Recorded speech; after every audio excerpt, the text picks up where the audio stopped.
Assalamualaikum warahmatullahi wabarakatuh. Kami di sini dari kelompok 5 kelas EPA angkatan 2018 ingin mempresentasikan mengenai Economy of Scale, Imperfect Competition and International Trade pada mata kuliah Ekonomi Internasional. Nah, di sini ada saya sendiri, Aisy Novianti, NIM 005, Francisca Mawardani, NIM 009, Dewi Rahma Andani, NIM 018, Riwayu Utomo, NIM 020, Imron Rosadi, NIM 028, Indri Lutfiana, NIM 034, Safira Damang, PNIM 041. Nah, pada Economy of Scale, Imperfect Competition and International Trade ini dibagi menjadi beberapa sebab. Yang pertama yaitu Economy of Scale and International Trade, Economy of Scale and Market Structure, The Theory of Imperfect Competition, Monopolistic Competition and Trade.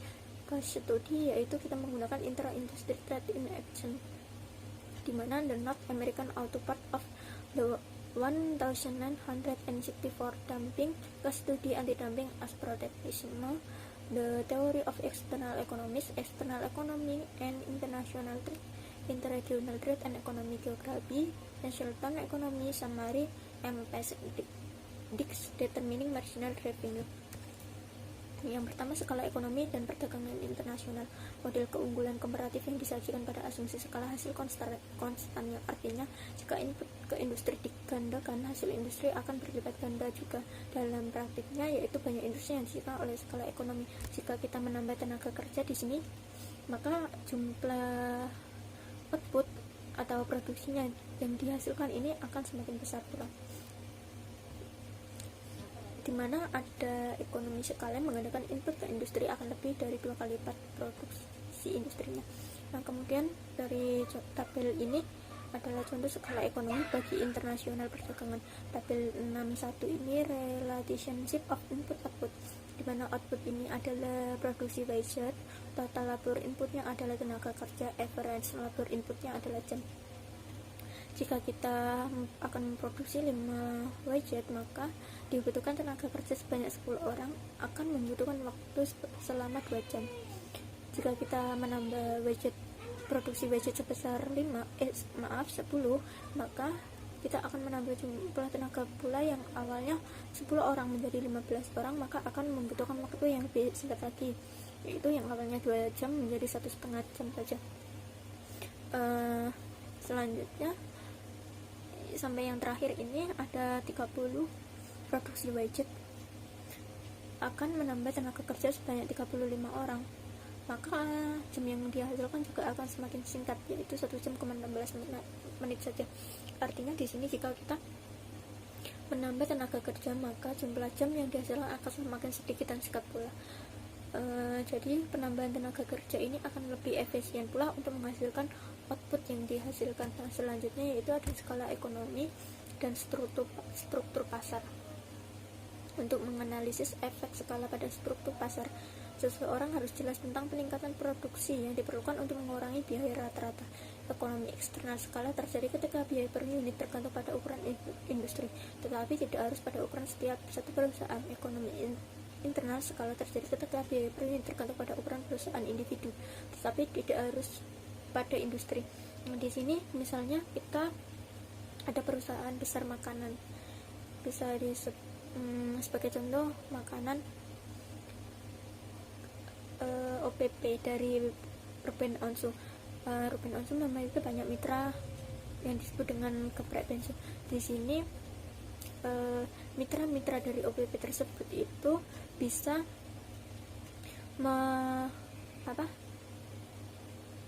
memberi harga sesuai mereka sendiri, tapi dengan kesepakatan mereka jika mengambil semakin banyak lakunya, maka keuntungan yang didapatkan dari perusahaan OPP tersebut akan semakin tinggi pula.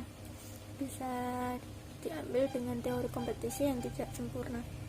Di dalam teori ini yaitu terdapat banyak pembeli dan juga penjual. Mereka tersebut mewakili sebagian besar dari perusahaan pasar untuk pengambilan harga. Artinya penjual produk percaya bahwa mereka dapat menjual sebanyak yang mereka suka dengan harga saat ini dan tidak dapat mempengaruhi harga yang mereka terima untuk produk mereka. Dalam persaingan yang tidak sempurna, maka perusahaan menyadari bahwa mereka dapat mempengaruhi harga produk mereka sendiri dan dapat menjual lebih banyak dengan mengurangi harga mereka. Contohnya yaitu perusahaan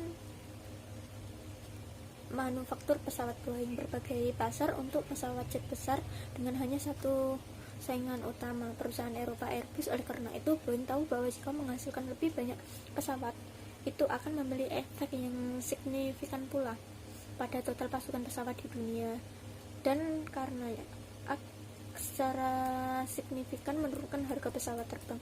Atau untuk menempatkan sebaliknya, Boeing tahu bahwa jika ingin menjual lebih banyak pesawat, maka yang dapat dilakukan hanya dengan mengurangi harganya secara signifikan. Dalam persaingan yang tidak sempurna, maka perusahaan menyadari bahwa mereka dapat mempengaruhi harga produk mereka dengan dapat menjual lebih banyak agar mereka dapat mengurangi harganya. Persaingan tidak sempurna adalah karakteristik kedua industri di mana hanya ada beberapa produsen utama, dan industri di mana setiap produk produsen dilihat dari konsumen sebagai pembeda dari perusahaan saingan. Dalam keadaan ini, setiap perusahaan memandang dirinya sebagai price center atau memilih harga produknya, bukan seorang yang mengambil harga. Selanjutnya yaitu pendapatan marginal dan harga.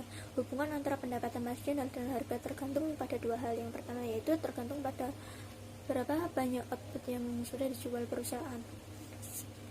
Harga yang tidak menjual sangat banyak unit yang tidak akan rugi banyak dengan memotong harga yang diterimanya pada unit-unit itu. Kedua yaitu kesenjangan antara harga dan pendapatan marginal tergantung pada kemiringan dari kurva permintaan. Jika kurva sangat datar, maka monopolis dapat menjual unit hanya dengan pemotongan harga kecil, dan karena itu tidak harus menurunkan harga pada unit yang akan dijual. Sebaliknya, jika kurva sangat curam, maka penjualan unit tambahan akan membutuhkan pemotongan harga yang besar. Penyeratan harga pendapatan marginal jauh lebih sedikit daripada harga. Ini adalah kurva penetapan harga monopolistik dan keputusan produksi, di mana rumusnya adalah H sama dengan A min BXP. Pendapatan marginal sama dengan MR sama dengan P min H per P, di mana P min MR sama dengan H per P. Di mana H adalah jumlah unit yang dijual perusahaan, P adalah harga yang dikenakan per unit, dan A sama B adalah konstan. Pada bab ini ditunjukkan marginal pendapatan, yaitu pendapatan marginal X sama dengan MR P min H per P, di mana P min MR sama dengan H per P. Persamaan ini mengungkapkan bahwa kesenjangan antara harga dan pendapatan marginal tergantung pada penjualan awal H dari perusahaan dan parameter kemiringan B dari kurva permintaannya. Jika kuantitas penjualan H lebih tinggi, maka pendapatan marginal lebih rendah, karena penurunan harga yang diperlukan untuk menjual kuantitas biaya perusahaan akan lebih besar. B artinya semakin banyak penjualan, maka kenaikan harga akan mendekati pendapatan marginal dengan harga yang baik. Di sini kurva selanjutnya yaitu biaya rata-rata dan marginal. Rumus average cost yaitu AC sama dengan C per H sama dengan F per H plus C, dimana jika semakin rendah biaya cost per unitnya, maka akan semakin tinggi outputnya. Di sini dapat diketahui jika cost per unitnya 1, maka output yang dihasilkan untuk average costnya yaitu 24. Begitu seterusnya, jika cost per unitnya 2, maka outputnya akan mendekati 22. Artinya di sini jika untuk average cost, jika cost per unitnya semakin tinggi, maka outputnya akan semakin rendah. Namun untuk marginal costnya, jika cost per unitnya rendah, tidak akan mempengaruhi outputnya.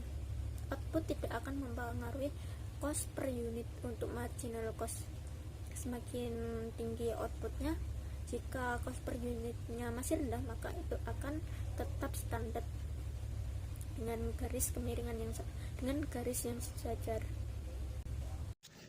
Sejak tahun 1980, model persaingan monopolistik telah banyak diterapkan di perdagangan internasional. Dalam model monopolistik ada dua asumsi utama yang dibuat untuk bergerak masalah interdependensi. Yang pertama, perusahaan tidak akan membeli sebuah produk secara terburu-buru dari perusahaan lain yang disebabkan hanya karena perbedaan harga. Dan yang kedua, masing-masing perusahaan diasumsikan untuk mengambil harga yang dibebankan oleh saingannya sebagai diberikan, yang mengabaikan dampak harganya sendiri terhadap harga perusahaan lain. Akibat dari model monopolistik, perusahaan itu seperti agak terisolasi dari sebuah persaingan. Kompetisi monopolistik dibedakan menjadi 3. Yang pertama ada asumsi model, yang kedua keseimbangan, dan yang ketiga jumlah perusahaan equilibrium. Asumsi model yaitu permintaan yang dihadapi sebuah perusahaan kompetitif monopolistik yang khas. Secara umum yang diharapkan perusahaan untuk menjual lebih banyak total permintaan untuk produk industrinya, dan semakin tinggi harga yang dibebankan oleh saingannya. Di sisi lain, yang diharapkan perusahaan untuk menjual lebih sedikit, semakin besar jumlah perusahaan di industri dan semakin tinggi harganya sendiri. Adapun rumusnya itu sebagai berikut: I sama dengan S kali I per N min BX kali P min P. Yang kedua yaitu keseimbangan, di mana jumlah perusahaan dan biaya rata-rata sebagai langkah pertama untuk menentukan N dan P. Bagaimana biaya rata-rata perusahaan bergantung pada jumlah perusahaan di industri. Adapun rumusnya yaitu AC sama dengan F per Q plus C sama dengan N kali F per S plus C. Jumlah perusahaan dan harga yang dikenakan perusahaan juga tergantung pada jumlah perusahaan di industrinya. Bahwa semakin banyak perusahaan, semakin ketat persaingan di antara mereka, dan karenanya semakin rendah harganya. Ini ternyata benar dalam model ini, tetapi pembuktiannya membutuhkan waktu dengan menerapkan langkah yang dirumuskan seperti Q sama dengan S per N plus S kali B kali P min S kali B kali P. Equilibrium di pasar kompetitif monopolistik, kurvanya dapat diperhatikan seperti pada slide tersebut. Yang ketiga yaitu jumlah perusahaan equilibrium. Jumlah perusahaan equilibrium meringkas industri dengan 2 kurva. Kurva PP yang miring ke bawah menunjukkan bahwa semakin banyak perusahaan yang ada di industri, semakin rendah. Hal ini masuk akal, semakin banyak perusahaan, semakin banyak persaingan yang dihadapi setiap perusahaan. Kurva kemiringan ke atas CC memberitahu kita bahwa semakin banyak perusahaan di industri, semakin tinggi biaya rata-rata setiap perusahaan. Kita dapat menggunakan model ini untuk memperoleh bagaimana beberapa kesimpulan penting tentang peran skala ekonomi dalam perdagangan internasional. Tetapi sebelum kita melakukannya, kita harus mengambil waktu sejenak untuk mencatat beberapa batasan model persaingan monopolistik. Keterbatasan model persaingan monopolistik. Model persaingan monopolistik merangkap elemen kunci tertentu dari pasar di mana terdapat skala ekonomi, dan dengan demikian persaingan tidak sempurna, namun hanya sedikit industri yang digambarkan dengan baik oleh persaingan monopolistik. Sebaliknya, struktur pasar yang paling umum adalah oligopoli, kelompok kecil di mana hanya sedikit perusahaan yang secara aktif terlibat dalam persaingan. Dalam situasi ini, asumsi kunci dari model persaingan monopolistik yaitu bahwa setiap perusahaan akan berperilaku seolah-olah merupakan perusahaan monopoli sejak kemungkinan besar akan rusak. Pendekatan persaingan monopolistik untuk perdagangan menarik karena menghindari kompleksitas, meskipun mungkin meninggalkan beberapa fitur dari dunia nyata. Monopolistik model kompetisi diterima secara luas sebagai cara untuk memberikan setidaknya potongan pertama pada peran ekonomi. Di sini saya akan menjelaskan terkait dengan kompetisi dan perdagangan monopolistik, di mana di dalam model ini dapat digunakan sebagai perdagangan dan merupakan salah satu gagasan yang dapat meningkatkan dari sebuah ukuran pasar. Jadi, di setiap negara sendiri dapat mengkhususkan dan dapat menghasilkan sebuah rangkaian produk yang lebih sempit dan dapat dibandingkan dengan di perdagangan lain. Nah, di dalam model ini sendiri dapat digunakan untuk menunjukkan dari suatu perdagangan yang meningkatkan trade-off, yang dimana antara skala dan juga variasi yang dihadapi oleh masing-masing negara. Jadi, dengan menunjukkan bagaimana pasar ini yang lebih besar dan sebagai pemimpin. Dan dalam model monopolistik ini, yang kedua terkait dengan harga rata-rata yang lebih rendah dan ketersediaan berbagai macam barang yang lebih besar. Contohnya, ada 2 negara yang masing-masing dari negara tersebut memiliki pasar tahunan. dengan berdagang satu sama lain, maka kedua negara ini dapat bergabung dan lebih banyak menghasilkan varietas yang dapat diproduksi dengan biaya yang relatif lebih rendah daripada kedua pasar saja. Yang selanjutnya yaitu terkait dengan pengaruh peningkatan ukuran pasar. Jadi, di dalam hal ini, jumlah perusahaan di dalam industri yang dapat bersaing secara monopolistik dan juga harga yang mereka tetapkan dipengaruhi oleh ukuran pasar. Pasar yang lebih besar biasanya akan lebih banyak mendapatkan perusahaan dan lebih banyak penjualan per perusahaan. Misalnya saja seperti kurva di sini, yaitu peningkatan ukuran pasar dapat memungkinkan setiap perusahaan dan untuk menghasilkan yang lebih banyak, dengan demikian memiliki biaya rata-rata yang relatif lebih rendah. Ini diwakili oleh A, yaitu pergeseran ke bawah dan dari belut untuk EE2 dan hasilnya dapat meningkatkan jumlah secara bersamaan berperusahaan. Dan diukur dengan penjualan industri S yang menggeser CC kurva ke bawah dari CC1 ke CC2. Sementara hal tersebut tidak berpengaruh pada kurva PP.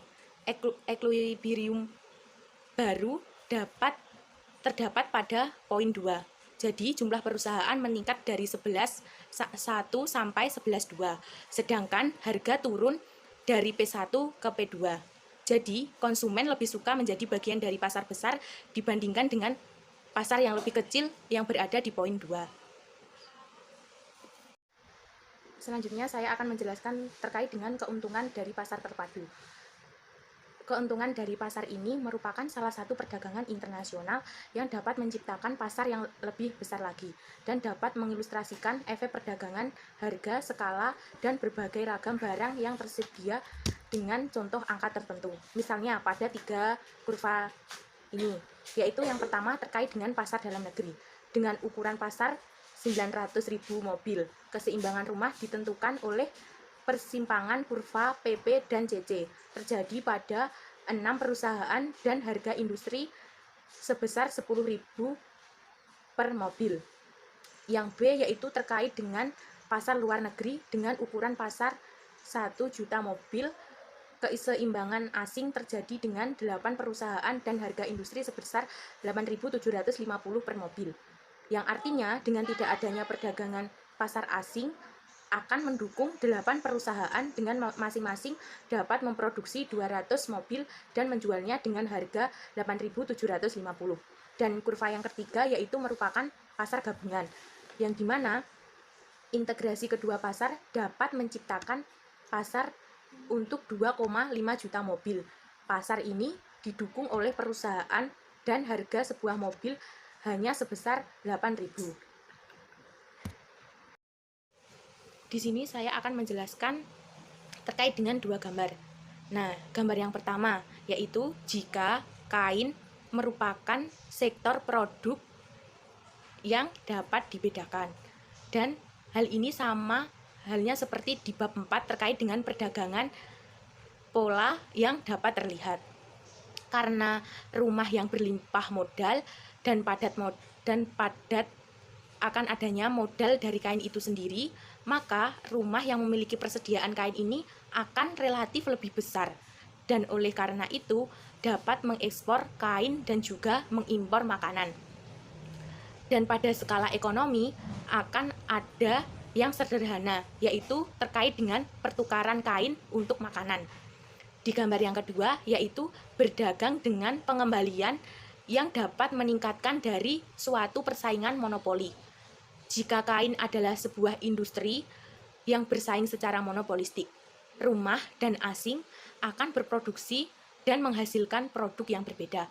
Maka akibat dari hal tersebut, jika rumah adalah ekspor neto, barang-barang kain itu akan mengimpor serta mengekspor kain, sehingga dapat menimbulkan terjadinya perdagangan intra-industri.